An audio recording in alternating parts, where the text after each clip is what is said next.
날마다 예배 가운데 주님을 만나야 살 수 있습니다. 인생은 그렇습니다. 우리 주님과 나의 관계는 생명의 관계이지 종교 행위가 아닙니다. 오늘 종교 행위하려고 여기 나온 거 아니잖아요. 주님과 나는 관계입니다. 만나야죠. 아멘. 오늘 말씀의 제목은 믿음을 선택한 사람은 하나님이 책임지신다, 이 말씀이죠.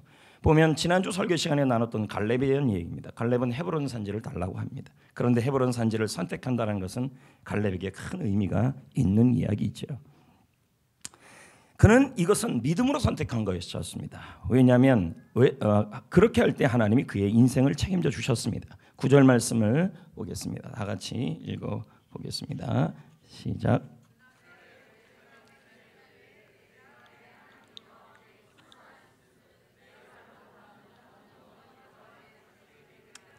네, 지금 여기 보면 갈렙은 헤브론을 달라고 지금 얘기하고 있지 않습니까? 이 말은 보통 의미가 아니죠. 내가 믿음을 이어가겠다. 근데 이 헤브론이 성경에 제일 먼저 등장했던 것이 언제냐면 아브라함 때입니다.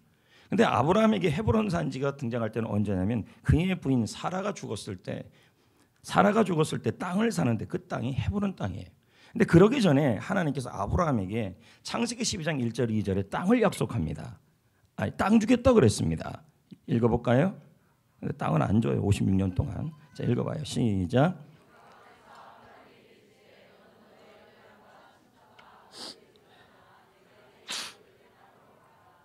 이절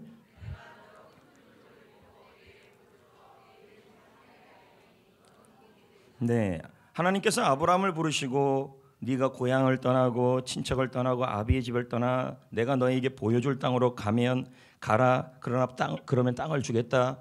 근데 아브라함이 56년을 살았는데 하나님이 땅 한 평을 안 주신 것입니다.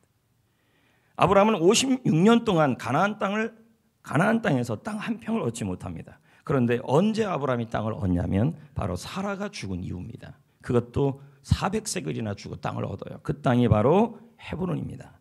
창세기 23장 2절에 보겠습니다. 이제 헤브론이 처음 등장해요. 그러니까 우리가 한번 생각해 보는 게 뭐냐면 갈렙이 헤브론 땅을 달렸다는 것은 이건 보통 의미가 아니에요. 아브라함에게 시작됐던 그 믿음의 가문을 이어가겠다는 게 그게 들어있는 겁니다. 자, 2절 읽어봅시다. 시작. 사라가 자, 어디서 죽었어요? 사라가요? 아니, 헤브론이잖아요. 같은 말이잖아요. 죽었죠? 그래서 아브라함이 슬퍼했어요. 그런 다음에 아브라함이 여기 나왔지 않지만 해족속에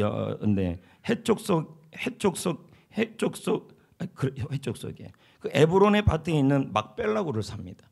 근데 이 땅을 사고 나서 이제 사라가 죽고 그리고 그 땅에 누가 묻히냐면 아브라함도 묻히고 이삭도 묻히고 리브가도 묻혀요. 다 어디 묻힌 거예요?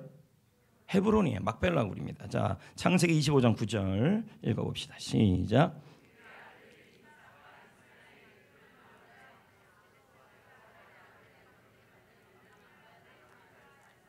네, 자, 땅 한 평을 얻지 못했던 인생이 이제 땅을 얻기 시작했는데 그 땅이 헤브론 땅이었다는 거죠. 그것도 비싼 돈 주고 삽니다. 근데 야곱이 나중에 요셉을 따라 어디로 갑니까?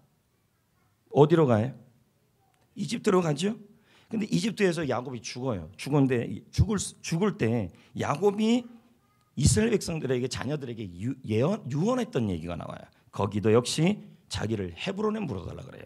자, 창세기 49장 29, 30, 31 시작. 그가 명하여 이르되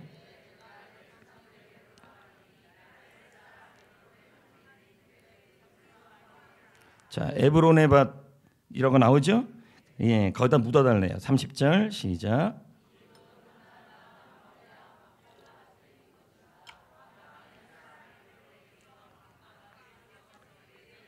(31절) 아브라함도 사라도 이삭도 리브가도 거기서 다 장사되었다.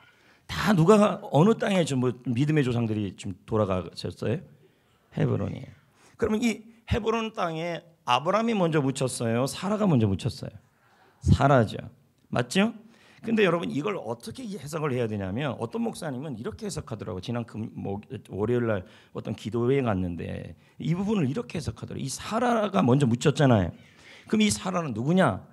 갈라디아 갈라디아서 4장 26절을 보니까 교회라고 설명을 해요. 자 봅시다. 갈라디아 4장 26절. 오직 위에 있는 자유자니 곧 우리의 문맥을 통해 보세요. 이 자유자가 사라예요. 갈라디아 지금 멍하니 지금 계시는데 갈라디아 4장에 보면 사라와 하갈이 나와요. 근데 이 사라가 누구냐? 예루살렘이라는 거죠. 이해돼요? 뭔 말인지 몰라요? 자 다시요. 너무 어렵게 설명을 했나요? 막벨라고 헤브론 땅에 누가 제일 먼저 죽었어요? 사라. 근데 이 사라가 지금 누구라고요? 갈라디아서 바울은요? 예루살렘이라 표현하잖아요. 이해됐어요? 그러면 예루살렘은 사라라는 말이잖아요. 그러면 예루살렘은 결국 뭐예요? 교회라는 의미가 되는 거예요. 자, 이해돼요? 예루살렘은 교회예요. 그런데 이 사라가 교회라는 의미로 쓰여졌는데, 그럼 여기서 우리가 뭘 의미하냐면 사라가 죽은 다음부터 이제 땅이 생기기 시작한다니까요. 근데 그 목사님은 어떻게 해석하냐면 우리 교회가 바로 사라의 역할인데 사라가 죽어야만 하나님의 땅이 회복되기 시작한다. 이 의미가 된다는 거예요. 그러니까 들어보면서 저도 그게 일리가 있다. 왜요? 결국 사라가 죽은 다음에 헤브론 땅에 묻히기 시작하고 점점 땅이 점점 넓어지기 시작하거든요. 이와 같이 살아인 교회가, 살아인 예루살렘이, 우리가 교인 성도들이 교회에서 어떻게 해야 된다는 거예요? 죽어야 된다는 거죠. 일리가 있다니까요. 성도인 우리가 죽어야만 어떤 역사가 일어나냐면 하나님이 그때부터 열기 시작한다 이 말이에요. 그럼 교회에서 죽지 않으면 어떻게 된단 말이에요? 예? 죽지 않으면 어떻게 돼요? 헤브론 회복이 시작되지 않는다면 똑같은 거죠. 그러면 우리가 죽는다는 게 뭘까요? 교회에서 죽어야 된다는 말이 여러분이 자아가 죽어야 된단 말이에요. 자기를 부인해야 된다는 거예요. 교회 안에서요, 이렇게 어린아이 신앙들의 특징은 자기 주장이 세요. 자기 주장하고 비방하고 험담하고 불평하고 욕하고 이렇게 자기 자아가 육신이 센 사람들이 있어요. 이런 육신이 센 사람은 죽은 사람이 아니에요. 자기 부인하는 사람이 아니죠. 내가 죽어야만 그때부터 하나님은 헤브론의 복을 시작하신다 이 말이에요. 저는 틀린 말이 아니라고 생각합니다. 여러분도 마찬가지라는 거예요. 이 교회에서 여러분도 하나님의 헤브론의 복이 임해야 합니다. 이 헤브론의 복이 뭡니까? 나중에 헤브론이 다윗 왕이 수도가 되잖아요. 그리고 여기서 나중에는 예수 그리스도가 태어나잖아요. 그러니까 헤브론의 복을 받는 사람은 무슨 사람이에요? 교회에서 자기 주장이 센 사람이 아니라는 거예요. 자기 자아가 육이 센 사람이 아니라는 거예요. 내가 죽고 예수 사는 사람이라는 거예요. 그래야 하나님의 일이 일어난다는 거예요. 할렐루야. 마찬가지라니까. 교회 와서 뭐가 마음에 들어요? 뭐가 마음에 안 들어요? 셀리더가 마음에 들어요? 안 들어요? 그리고 목사님이 마음에 들어요? 안 들어요? 우리 이 성전교회 무슨 시스템이 마음에 들어요? 안 들어요? 그거 다 자아가 살아있는 거예요. 육이 살아있는 거예요.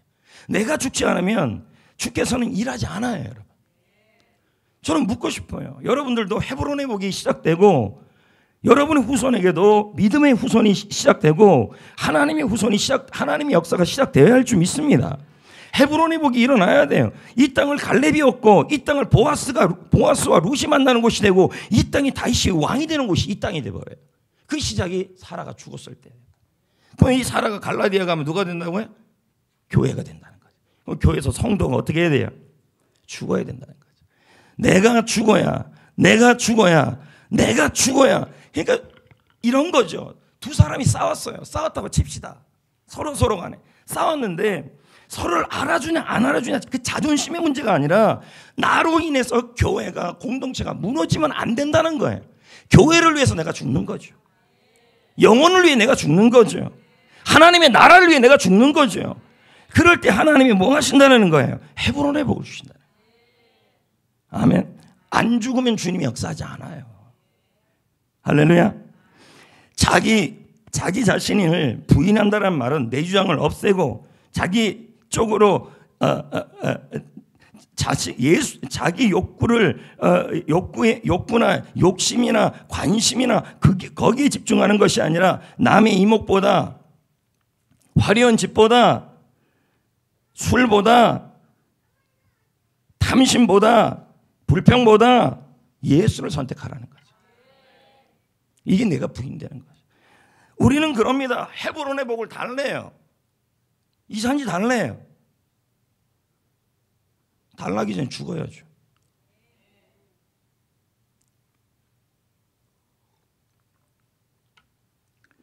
갈렙 역시 자기를 부인하는 삶을 살았습니다. 모두들 지기 싫어하는 땅, 공동체를 살리기 위해 자기가 희생한 거 아닙니까?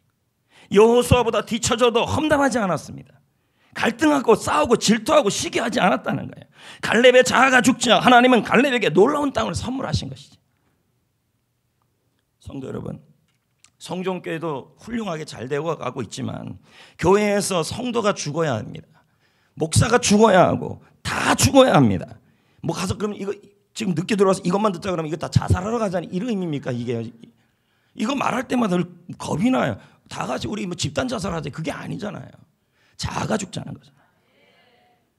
내가 죽어야 교회가 살고, 내가 죽어야 예수님이 살고, 내가 죽어야 셀이 살고, 내가 죽어야 리더가 살고, 내가 죽어야 남이 살고, 내가 죽어야 남편이 살고, 내가 죽어야 아내가 살고, 내가 죽어야 돼. 죽을 때 하나님이 헤브론의 복을 주시는 거예요. 아멘. 에베소 말씀에 뭐라 그럽니까? 예수 죽음을 내 몸에 짊어지면, 이 말은 내가 나의 자아가 죽으면 예수 생명이 또한 나에게 나타난다. 내가 죽으면 예수님이 살아서 역사하신다 이 말이에요. 내 자아가 살아서 무엇이 맞냐, 무엇이 안 맞냐, 무엇이 그러냐, 무엇이 그러지 않냐 맨날 그거 따지고 있으면요, 우리 주님은 여러분에게 헤브론의 복을 주지도 않을 뿐더러 예수님이 일하지도 않아요. 여러분의 인생에요. 자아가 센 사람들은요 항상 트러블 메이커예요. 고린도후서 말씀에 뭐라 그럽니까? 사망이 우리 안에 역사하고 있다. 그럼 우리가 죽으라는 말입니까?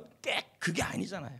나의 자아가 죽으면 너희 안에 생명이 역사한다 이 말이에요. 내가 죽으면 상대방이 하나님의 생명력이 하나님이 역사하고 하나님이 살아난다는 말이에요. 그 사람한테 죽어야 남에게 역사가 일어나요. 내가 죽으면 가문이 살고, 내가 죽으면 아브라함의 가문이 살고, 내가 죽으니까 갈렙이 살아나고, 내가 죽으니까 갈렙의 가문이 살아나고. 셀에서 리더님 이건 이렇게 해야 돼요, 뭐 어디서 들었어요, 그런 주장하지 마시라고요. 성전교회에서 제가 여러분에게 말하는 셀의 모든 건 성경적 근거가 있는 거예요. 못 들어서 그런 거죠. 순종하셔야죠. 셀 리더에게. 리더님 이렇게 해야 돼요, 저렇게 해야 돼요. 몰라서 그럽니까 여러분? 가장 훌륭한 예비 리더, 핵심 셀 리더는 핵심 셀러는 누굴까요? 주님이 누구를 예비 리더, 셀 리더, 나중에 리더로 세우라 그랬어요? 충성된 자라 그랬어요. 충성된 자는 자기 주장이 없는 게 아니에요. 있어요. 자기 생각도 다 있어요. 갈렙이라고 자기 생각이 없었겠습니까? 그럼에도 불구하고 뭐예요? 모두들 치기 싫어하는 땅을 듣고 여호수아의 고민을 해결했다는, 누구보다도 여호수아가 싫은 사람이 갈렙이었을 겁니다. 험담하지 않고 모두들 지기 싫어하는 땅을 갈렙은 치고, 이건 갈렙의 자아가 죽은 거죠.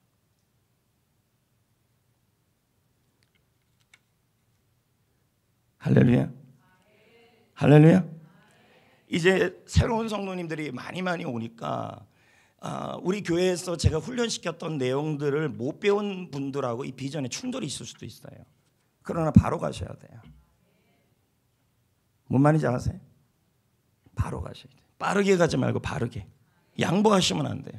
본질은 늘 하나예요. 성경이 사실이고 성경이 본질이고 성경이 진리인 겁니다. 할렐루야. 할렐루야.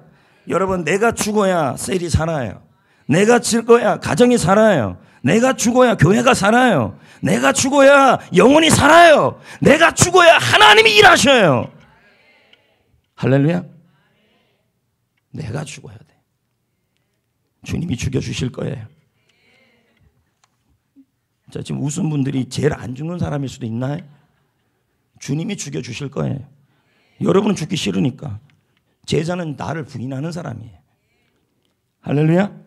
갈렙은요, 갈렙은 누구도 그 땅 이산지 헤브론 땅을 지을 사람들은 지지 않으려고 그랬어요. 그러나 갈렙은 그 땅을 선택했어요. 믿음으로. 왜요? 아브라함으로부터 흘러오는 믿음이 그 안에 있기 때문에 그 땅이. 갈렙은 믿음을 선택한 거죠. 그리고 그 땅이 이렇게 영광의 땅이 될 줄 누가 알았겠냐는 거죠. 오늘도 여러분 교회에서 자아를 죽여서 누구보다도 나의 자아를 죽여서 셀을 살리고 그리고 내가 죽어서 누구보다 희생하고 헌신하고 남이 지기 싫어하는 일들을 교회에서 하고 청소하고 뭐하고 그 불편한 일을 하는 분들이 있을 수 있습니다. 여러분 그런 분들이 여러분의 일을 축복합니다. 아멘. 아멘. 할렐루야. 할렐루야. 할렐루야.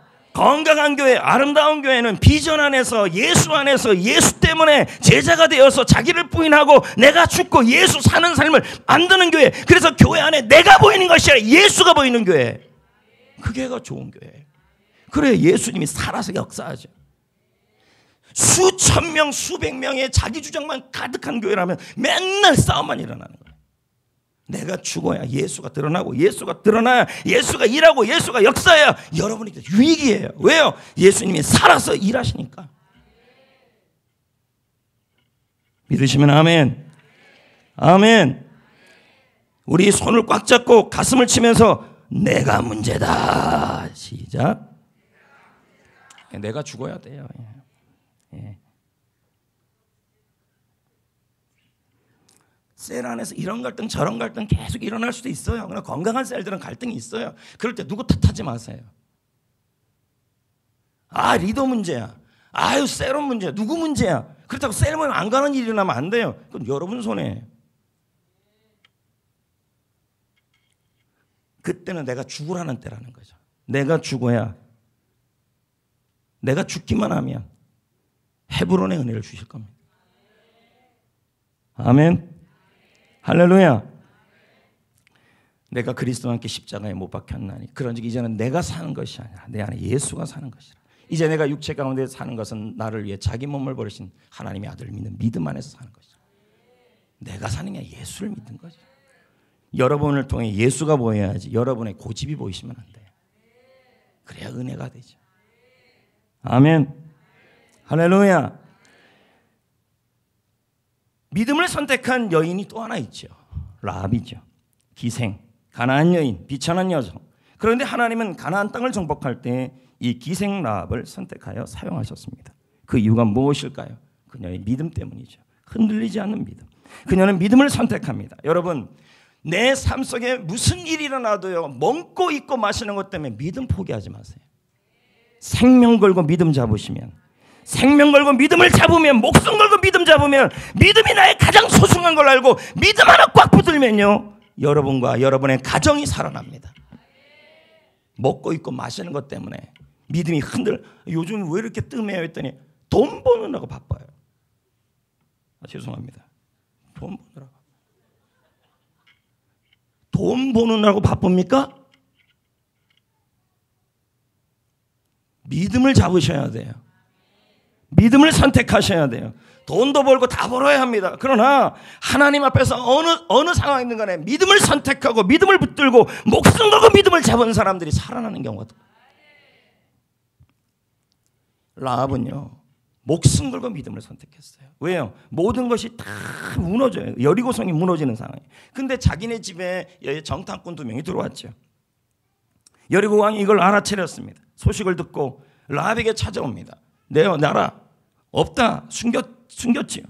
그러나 이것이 발각되면요 죽어야 되고 발각되면 죽임을 당해야 하는 것입니다. 너무도 위험한 일이죠. 하지만 그녀는 뭐 합니까? 목숨을 걸고 선택합니다. 하나님을 선택하고 믿음을 선택합니다. 왜요? 하나님을 알았기 때문입니다. 여러분 하나님은 천지 상천하지 하늘과 땅의 모든 것 되시는 주님이십니다. 여리고성이 지켜주는 게 아니면 여리고성은 무너져요. 나를 지키는 건 하나님이시고 믿음이에요. 믿음이 떨어지면 안 돼요. 여호수아 2장 8절, 9절, 10절, 11절 라합이 하나님이 이런 분이기 때문에 그녀는 자신이 어떤 상황에서도 어떤 위기 속에서도 목숨을 걸고 믿음을 잡아요. 자, 봅시다. 하나님을 알았기 때문입니다. 읽어봅니다. 시작. 9절.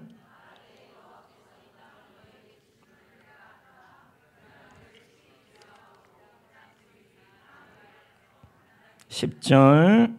이는 너희가 애굽에서 나올 때 하나님이 어떤 하나님이에요? 라합은요, 여리고성에서 하나님에 대해서 알고 있었어요. 하나님이 어떤 하나님이에요? 이집트에서 나올 때 홍해 물을 마르게 하시고 요단 저쪽에 있는 아모리 있는 두 왕 시온과 옥이 행한 일, 전멸시킨 일을 뭐 했대요? 들었다. 하나님을 알고 있었다니까요. 그래서 목숨을 걸고 믿음을 잡는다니까요. 11절. 우리가 듣자 마음이 녹았다. 너희로 말미암아 정신을 잃었다. 너희 하나님은 위로는 하늘에서도 아래는 땅에서도 하나님이시다. 전능하신 하나님이시다. 라합은 하나님이 어떤 분인지를 알았다는 거예요. 그래서 하나님을 선택한 거예요. 여러분, 여리고성이라는 그 견고한 성이 라합의 인생을 지키는 게 아니라니까요. 하나님을 아셔야 돼. 하나님을 선택하셔야 돼.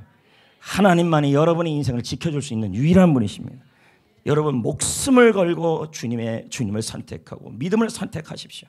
하나님은 그러면 여리고성이 무너지고 나의 삶의 터전이 무너지는 상황에서도 지키십니다. 책임지십니다. 믿음을 선택한 사람은 하나님이 책임지십니다. 여러분, 하나님을 선택하기 위해서는 반드시 하나님을 알아야 합니다. 하나님이 원하시는 것은 하나님을 아는 거예요. 호세아 6장 6절 읽어볼까요? 시작. 나는 호세아 6장 6절 나는 제가 읽어요. 나는 인애를 원하고 제사를 원치 않는다. 번제보다 하나님을 아는 것을 원한다. 이 안다는 게 뭡니까? 야다입니다. 이 야다는 뭐예요? 체험적으로 안다는 거죠. 관계를 적으로 안다. 머리로 아는 게 아니라 뭐예요? 관계, 경험으로 안다는 거죠. 이건 뭐예요? 지정의로 안다는 말이에요. 어떤 사람은 성경 내용을 정말 많이 알아요. 지적으로요. 그런데 뭐가 없어요? 느낌이 없어요. 이건 아는 게 아니에요. 자기는 안 돼요. 하나님의 은혜도 알고 하나님의 사랑도 알고 제가 뭐라 그랬더니 며칠 날 목사님이 한 설교 그거 알아요. 안 돼요. 이건 머리로만 아는 거예요. 진짜 아는 건요, 머리와 감정과 의지가 다 아는 거예요. 어떤 사람은 그럽니다. 목사님 기도만 하고 찬양만 하고 말씀만 들으면 느낌이 팍팍팍 온대요. 근데 아는 게 또 없어요. 이것도 아는 게 아니에요. 어떤 사람은요, 아는 것도 있고 느낌도 팍팍 와요. 근데 뭐예요? 결단이 없어요. 이것도 야다가 아니에요. 야다는요, 주님을 최선을 다해 알고 감동적으로도 알고 그리고 결단함으로써 알아가는 게 야다예요. 하나님의 이스라엘 백성들이 하나님을 아는 지식이 없다 그랬어요. 이 지식은 다른 게 아니에요. 머리는 안다니까요. 머리로 아는 지식을 말하는 게 아니라 하나님과의 생명의 교제를 없다는 말이에요. 호세아 4장 6절 읽어봅시다. 시작. 내 백성이 뭐가 없으면 망한대요? 하나님을 아는 지식이 없으면요, 하나님을 알지 못하면, 이 안다는 말은 머리와 마음과 의지로 하나님을 알지 못하면 망한대요. 왜요? 믿음이 없어져요.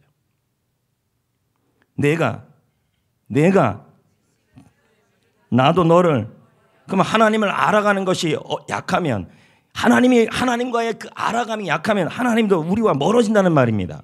맞습니까? 계속이요. 시작. 자, 다 같이요. 내가 시작. 그럼 여러분이 뭘 잃어버리면요, 하나님을 알아가는 지식을 잃어버리면 뭐예요? 여러분도, 여러분의 자녀도 뭐 어떻게 된다는 말이에요? 하나님과 잊어질 수가 있다는 거죠. 이 안다는 게 이렇게 중요해요. 라합은 하나님을 알았다니까요. 상천하지의 하나님, 하늘에서도 하나님, 땅에서도 하나님, 전능하신 하나님, 그 하나님을 아니까 목숨을 거는 상황에서도 그는 하나님을 선택하고 믿음을 선택했다니까요. 그러니까 자신도 살고 자녀도 하나님이 기억해버렸어요. 하나님을 아는 하나님이 날 기억한다니까요. 지식으로만 아는 게 아니라니까. 그러니까 호세아가 하나님을 알아야만 믿음으로 하나님을 선택해요. 근데 여러분, 지금 하나님을 아는 것이 생동감 있게 알아야 된다는 거예요. 근데 지금 그 하나님을 알지 못하면, 믿음을 선택하지 못하면 어떤 현상이냐면 하나님도 여러분의 자녀를, 여러분 자신을 잊어버리거나 멀리해버린다는 거죠. 하나님과 알아야 된다는 거예요. 지금 머리로 아는 게 아니라, 이 자리에 앉아있는다고 아는 게 아니라니까요. 듣는다고 아는 게 아니라니까요. 하나님과 마음이 통해야 된다니까요. 자, 하나님이 호세아가 이렇게 말해요. 호세아 6장 3절 시작. 그러므로 내가 안 올렸나? 찾아요. 그럼 여러분 호세아 6장 3절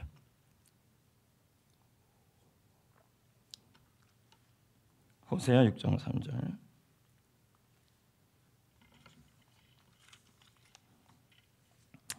읽어봐요. 호세아 6장 3절 그러므로 우리가 여호와를 어떻게 하재요? 알아야 된다니까요. 어떻게 알으래요? 힘써 알라. 이 말은 다른 게 아니에요. 하나님을 힘써 사랑하란 말이에요. 알아라. 여러분 여기 가만 움직이지 마라 그거예요. 안다라는 말이 면사무소 직원이 저를 아는 것, 저희 신상 명사소를 아는 그 아는 걸 얘기하는 게 아니라니까. 저랑 밥 먹고 아이스트 아메리카노 ICED 아메리카노 그걸 같이 먹는 사이라는 게 아는 사이예요. 그렇게 하나님을 알라고요. 다시요 여러분 다시요 면사무소 직원이 제 신상명성서를 아는 그 아는 게 아니라 그 읍사무소 면사무소 직원하고 저하고 저 낙지집에 가서 낙지 먹고 핫초코 먹고 그러면서 속의 내용을 공유하고 교제해서 서로가 서로에 대해서 신뢰가 생기는 그렇게 아는 걸 얘기하는 거예요. 이 알 때 이렇게 하나님을 알 때 이렇게 깊이 있게 생명력 있게 알 때 이걸 생명력 있는 아름이에요. 이렇게 할 때 하나님이 나를 버리지 않고 하나님이 내 자녀를 잊지 않는다는 말이에요. 그럴 때 하나님을 선택하죠. 믿음으로. 과연 여러분은 어떠냐는 거죠. 계속 볼까요? 알래 힘써 알라. 누군가를 면사무소 직원하고 제가 알아가려면 힘써 연락하고 힘써 밥 먹고 그래야 될 거 아니에요. 힘써 얘기하고 그래야 그 사람이 제가 부탁할 때 와갖고 도와줄 거 아니겠어요? 아니에요? 근데 면사무소 직원이 성전교회 건져놓으면서 신상명사서 또 했더니 본적이 강원도 동해시 동호동 1통 3번이구나. 그러면서 전화합니다. 목사님, 난 목사님 아는데 후원 좀 하세요. 웃기고 있죠. 내가 어떻게 알아요? 그 사람이 나를 아는 것뿐이지. 명사소에, 명사소에, 명세서에, 아니 명세서가 아니라 그 가축물 대장, 아니 이제 뭐예요? 무슨 대장이에요? 호족등본에 맞죠? 가축물이 나오죠. 뭔 말인지 알겠어요? 안다라는 것은 관계를 맺는다는 거죠. 부부가 안다라는 말은 서로 같이 산다는 말이죠. 교제하면서. 그런데 알면 어떻게 되는데? 그가 나타나신대요. 어떻게 나타나신대요? 비와 같이 땅을 적시는 늦은 비와 같이 우리에게 임하신다. 친해야 알아야 오겠죠. 기억하겠죠. 과연 요즘 하나님과 얼마나 친하십니까? 요즘 하나님과 얼마나 가깝게 지내고 있습니까? 하나님과 가까워야만, 하나님과 가깝게 지내야만 여러분의 마음속에 뭐가 생기냐면 어떤 상황에서 생명과 믿음을 택해요. 믿음을 버리는 게 아니라. 힘들다고 자 여리고성이 다 무너지는 상황에서 무슨 믿음입니까? 하나님 무슨 믿음이 하나님이야. 그냥 도망가거나 그 자리에서 죽어버리는 상황밖에 안 되는데요.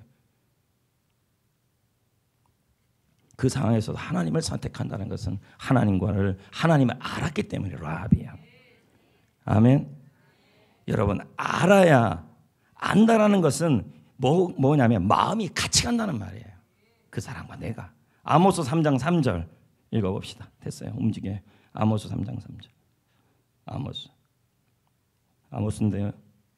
올려놨을 텐데 그럼 찾아요. 그거 있잖아요. 자 읽어봐요. 시작. 두 사람이 뜻이 뭐 해야 돼요? 뜻이 같다는 말은 서로 안다는 말이에요. 뜻이 같으면 뭐 할 수 있어요? 동행이에요. 동행. 뜻이 같아야 어떻게 할 수 있어요? 동행이 가능해요. 마음이 같지 않으면 부부가 같이 살아도 어떻게 되는 거예요? 동상이몽이에요. 맞습니까? 마음이 같아야만 동행이 돼요. 같은 배를 탔다고 해서 한 장소에 있다고 해서 함께 간다고 할 수 있어요? 없어요? 물리적이나 지리적으로는 함께 있는 것이지만 마음이 하나 되는 게 더 중요하다는 거죠. 셀도 마찬가지예요. 셀이 하늘나라 갈 때까지 같이 이 셀 안에서 6명, 7명, 8명이 함께 뭐가 돼야 돼요? 동상이몽이 되면 안 돼요. 동행해야 돼요. 동행하려면 어떻게 해야 되는데요? 뜻이 같아야 돼요. 하나님의 비전 앞에, 영혼을 구원하고 제사함을 번식하는 이 비전 앞에 뜻을 같이 하셔야 돼요. 그래야 뭐가 돼요? 셀은 동행이 되고, 동행이 되어야 서로 알아가고, 알아가야 서로 교제가 일어나고, 교제가 일어나야 그 안에서 풍성해지는 거예요. 비전으로 묶여지셔야 돼요. 여러분의 생각, 여러분의 생각, 여러분의 마음, 여러분의 고집 이런 거 내려놓으세요. 내가 죽으면 주님이 살아 일하십니다. 아멘. 여러분, 두 남녀가 서로 알아요. 이 남녀가 이 남녀래. 이 남자 죄송해요. 동성연인. 이 남자 이 여자가 서로 알아요. 알면 사랑에 빠지는 거잖아요. 맞죠? 근데 이 남자가 이 여자에 대하여 나는 전화번호만 아는 거하고는 알게 되면 이건 아는 게 아니에요. 머리만 아는 거예요. 진짜 알려고 그러면 어떻게 만나야죠. 만나서 얘기하고 속 얘기 들어주고 이렇게 하다 보면 어떻게 돼요? 사랑에 빠져요, 안 빠져요? 빠지면 어떻게 되는데요? 빠지면요. 예? 이제부터 상대방 남자는 어떻게 움직여져요? 자발적 사람이 돼버려요. 그것도 100%예요. 100%. 요즘 많은 그리스도인들이 금요 기도회를 안 좋아해요. 새벽 기도도 안 좋아해요. 안 좋아해요. 예배드리자, 전도하자, 훈련받자, 기도하자 그러면 모두 뭐라 그러는지 아십니까? 부담스러워요, 부담스러워요, 부담스러워요, 부담스러워요, 부담스러워요, 부담스러워요. 근데 이런 사람도 있잖아요. 예를 들면 우리 예배드리자, 새벽 기도하자, 훈련받자, 전도하자, 부담스러워요. 근데 이런 사람이 일단 연애 한번 빠져보세요. 다시 얘기할게요. 우리 청년 중에 그러다 칩시다. 청년 중에 예배드리자, 전도하자, 제자훈련 받자 할 때 부담스러워요, 부담스러워요, 부담스러워요, 부담스러워요. 오늘날 교회에서 눈이 맞아서 사랑에 빠졌어요. 할렐루야. 이전에는 눈을 씻고 봐도 찾아 볼 수 없었던 그 아이에게 자발적 모습이 나와요. 걔가 제자훈련 받는 여자예요. 그렇게 나오지 말라 그랬는데도 확신만 하겠다는 거예요. 그렇게 새벽기도 나오지 말라 그랬는데도 그 남자애가 있다고, 잘못이에요. 그 여자애가 있다고 새벽기도 나오는 거예요. 어디서 그런 열정이 나와요? 그것도 자발적으로요. 그 여자애는 그래요. 너 새벽기도 안 나오면 안 만나줄 거야? 이렇게 얘기하는 거죠. 그랬더니 이쪽 여자애가 그래, 남자애가 그래요. 난 내가 좋아하는 일이라면 뭐든지 할 수 있어. 뭐한테 섭갈치가 되고 오해성이 돼버린 거죠. 오해성이 되고 엄지가 돼버린 거죠. 얘가 그럴 애가 아니에요. 이 남자애가요. 이건 실화가 아니에요. 지어낸 얘기예요. 이 아이가 절대 그런 애 그럴 애가 아니에요. 맨날 훈련받자, 새벽 기도하자, 전도하자, 셀 모임 가자 그러면 싫어요. 부담돼요. 나한테 왜 그런지 몰라요. 왜 목사님 맨날 나만 갈고요. 막 이런 얘기를 한다는 거죠. 근데 얘가 그만 얼마나 믿음 좋은 여자에게 눈이 콩깍지가 끼는 바람에 나는 평상시에 걔에게 그런 능력을 본 적이 없는데 이건 그냥 지어낸 얘기예요. 그런 능력이 없는데 걔에게 그런 능력이 막 나타나기 시작하는 거예요. 제가 물었어요. 이것도 실화가 아니에요. 제가 물었어요. 너 피곤하지 않냐? 새벽에? 안 피곤하대요. 너 곤비하지 않냐? 안 곤비하대요. 너 11시까지 기도해 힘들지 않냐? 힘들긴 뭐가 힘드냐요. 걔가 있는데. 독수리 치면 날로 올라가는 능력이 나온대요. 다 지어낸 얘기예요 지금요. 여러분 연애를 시작하면 눈에 무언가 덮여 있는 것 같아요. 물론 여러분은 다 아직 옛날 얘기들이니까 전혀 공감을 지금 못하고 계시는데 남들 보기에는 우리가 보기에는 저 둘의 얼굴을 보면 참 부담스러운 얼굴들이에요. 그런데 서로 종일 쳐다봐도 그 얼굴을 묵상하고 있어요. 너무 놀라운 일이에요. 이게 다예요. 언제나 능력 충만함이에요. 그 힘이 어디서 나오는지 몰라요. 여러분 사랑할 때 나오는 능력은 정말 대단합니다. 추운 겨울 찬바람이 불어도 나가서 만나요. 근데 우리는 그럽니다. 추운데 무슨 교회는 교회야. 그 차가운 바다 가운데 그 차가운 바다 위에서 미쳤어요. 사진 찍고 있어요. 누가 걔들을 향해서 그 바다를 지켜달라고 얘기도 하는데 이 바다는 내가 지킨다고 그러고 있습니다.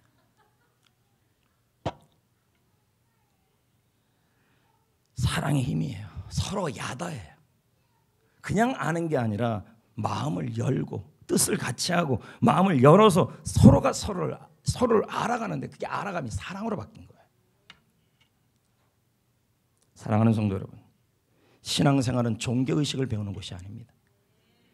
물론 교회를 다니려면 종교의식도 필요합니다. 하지만 신앙의 본질은 하나님과의 인격적 관계입니다. 주님을 사랑하고 주님의 사랑을 받는 것이 바로 신앙입니다. 그것이 어긋나면 그것이 어긋나면 교회에 등록하고 다녀도 내가 주님을 사랑하고 주님을 사랑하고 주님을 좋아하고 주님을 기뻐하면요, 내가 두 남녀가 엄마가 막 부도났어요, 아빠가 부도났어요, 감옥에 갔어요. 그럼에도 불구하고 그걸 견뎌내요. 사랑하는 사람이 있으면.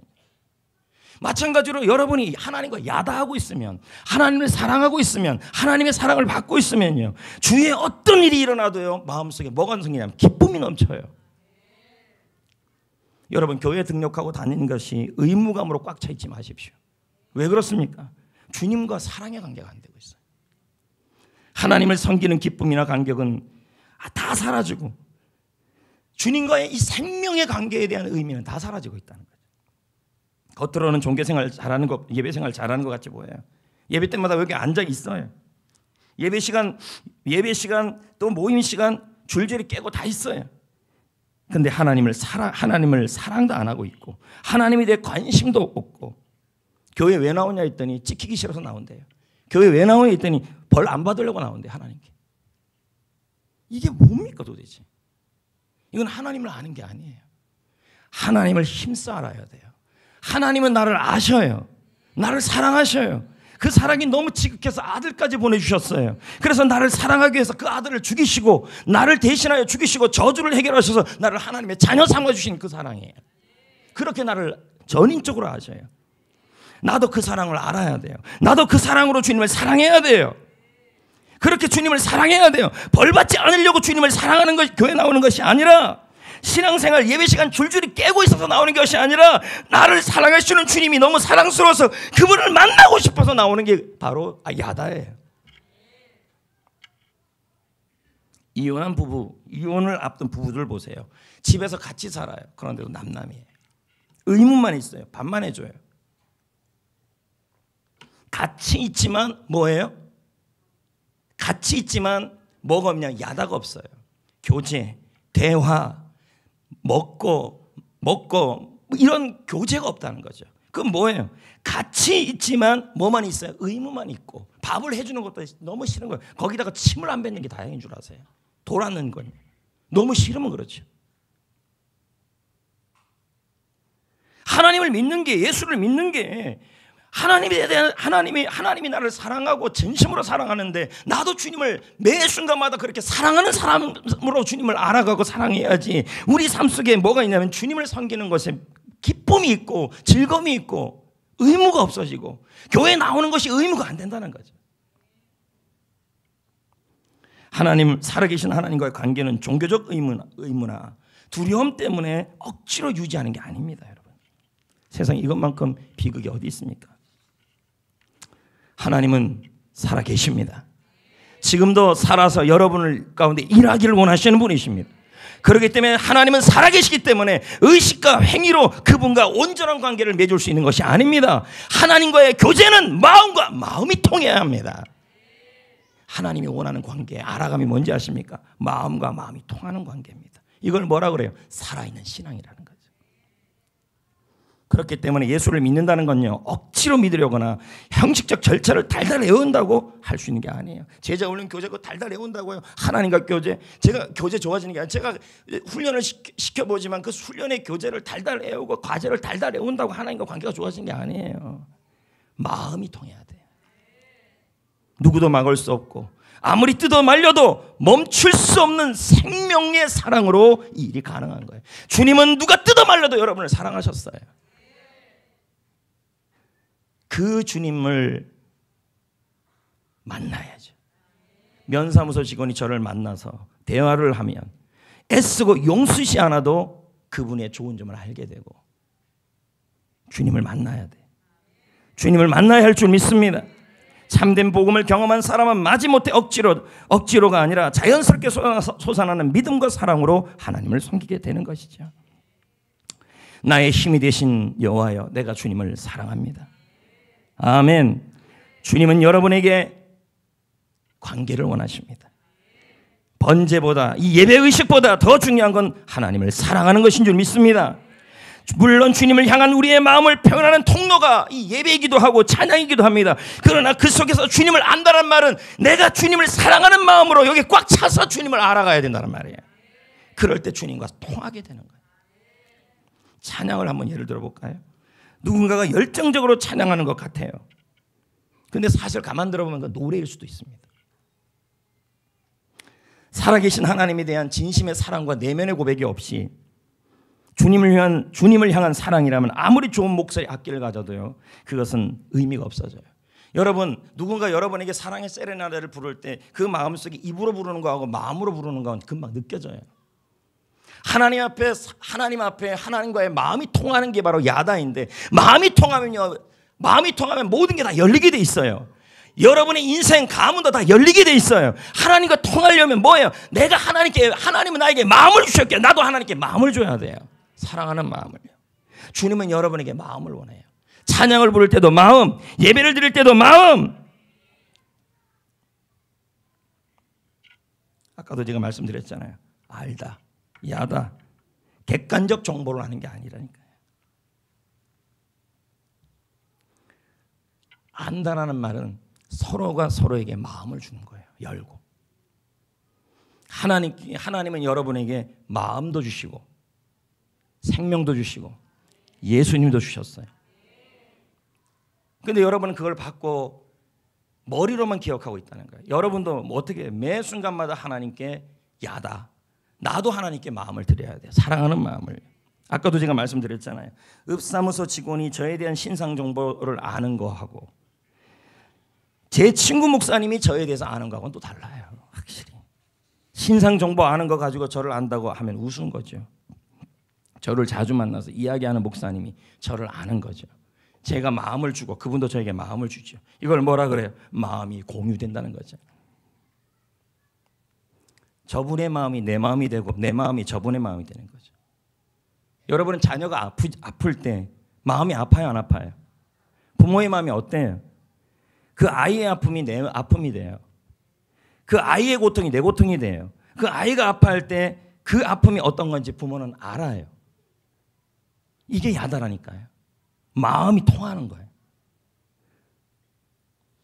마음을 공유한다는 건 어렵지 않아요. 마음이 이 사람의 마음이 내 마음이 되고 내 마음이 이 사람의 마음이 되는 거예요. 이건 뭐예요? 사랑하면 그렇게 돼요.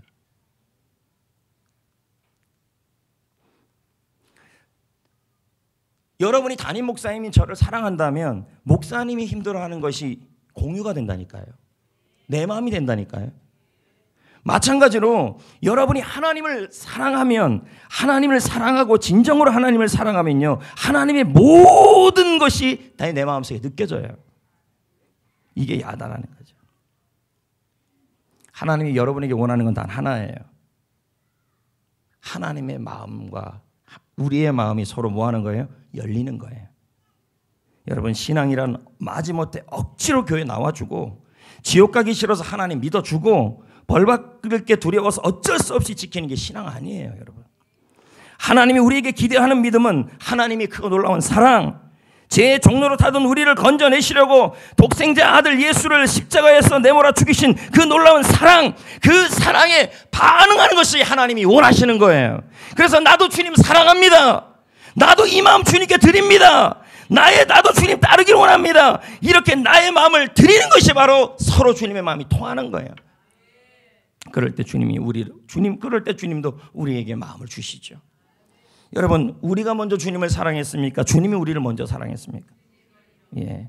하나님 사랑의 눈으로 나를 어느 때나 바라보시고 인자한기로 언제나 너에게 귀를 기울이시고 작은 신음에도 응답하시고 우리를 낳아준 부모, 사랑하는 배우자, 천하의 그 누구도 들을 수 없는 우리의 영혼 깊은 신음도 우리 부모도 못 듣고 사랑하는 배우자도 나의 깊은 신음을 못 들어줘도요, 우리 주님만은 들어주신다니까요.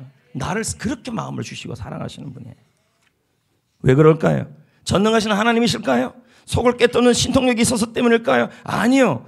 주님은 우리에게 마음을 주셨어요. 그래서 우리의 아픔이 주님의 아픔이에요. 우리의 고통이 주님의 고통이에요. 마찬가지예요. 그러면 우리도 주님께 뭐 해야 돼요? 주님께 마음을 줘야 돼요. 사랑하는 마음을 줘야 돼요. 나의 힘이 되신 여호와여, 내가 주님을 사랑합니다. 언제요? 과거가 아니라 지금 마음을 주는 거지 머리를 주는 게 아니라는 거예요. 그렇게 드릴 때 여러분, 하나님과 나의 사이가 힘써 주님을 아는 사이가 되어서 하나님이 나를 기억하고 내 자녀를 기억하고 내 삶을 기억해서 하나님이 여러분을 붙들어 주신다는 거예요. 오늘도 여러분, 주님께 여러분이 해야 될 일은 하나밖에 없습니다. 마음을 주는 겁니다. 사랑을 주는 겁니다. 힘써 주는 겁니다. 주님과 사랑에 빠지는 겁니다. 주님만 마음을 주면 안 되고 여러분도 마음을 줘야 합니다. 그 마음을 주실 때 언제 줘야 돼요? 지난주에 줬는데요. 사랑하는 두 연인이 7개월 전에 마음 줬는데요. 그게 아니죠. 지금도 줘야죠. 그래야 관계가 생명력이 있어요. 지금요. 지금 줘야 된다. 오늘 줘야 돼. 오늘 주님께 나의 마음을 드려야 돼요. 주님 사랑합니다. 주님 사랑합니다. 주님이 나의 모든 것입니다. 주님이 나의 모든 것입니다. 주님을 너무너무 사랑합니다. 왜요? 주님이 나를 사랑하시기 때문입니다. 이렇게 사랑하고 이렇게 할 때 주님이 내 마음을 이해하시고 나도 주님의 마음을 이해해서 내가 주님과 사랑에 빠져서 주님을 위해 하는 모든 일이 의무가 안 돼요. 종교 행위가 아니라니까요. 뭐가 되냐면 사랑하는 힘으로 할 수 있게 돼요. 그 은혜가 여러분 안에 있기를 축복합니다.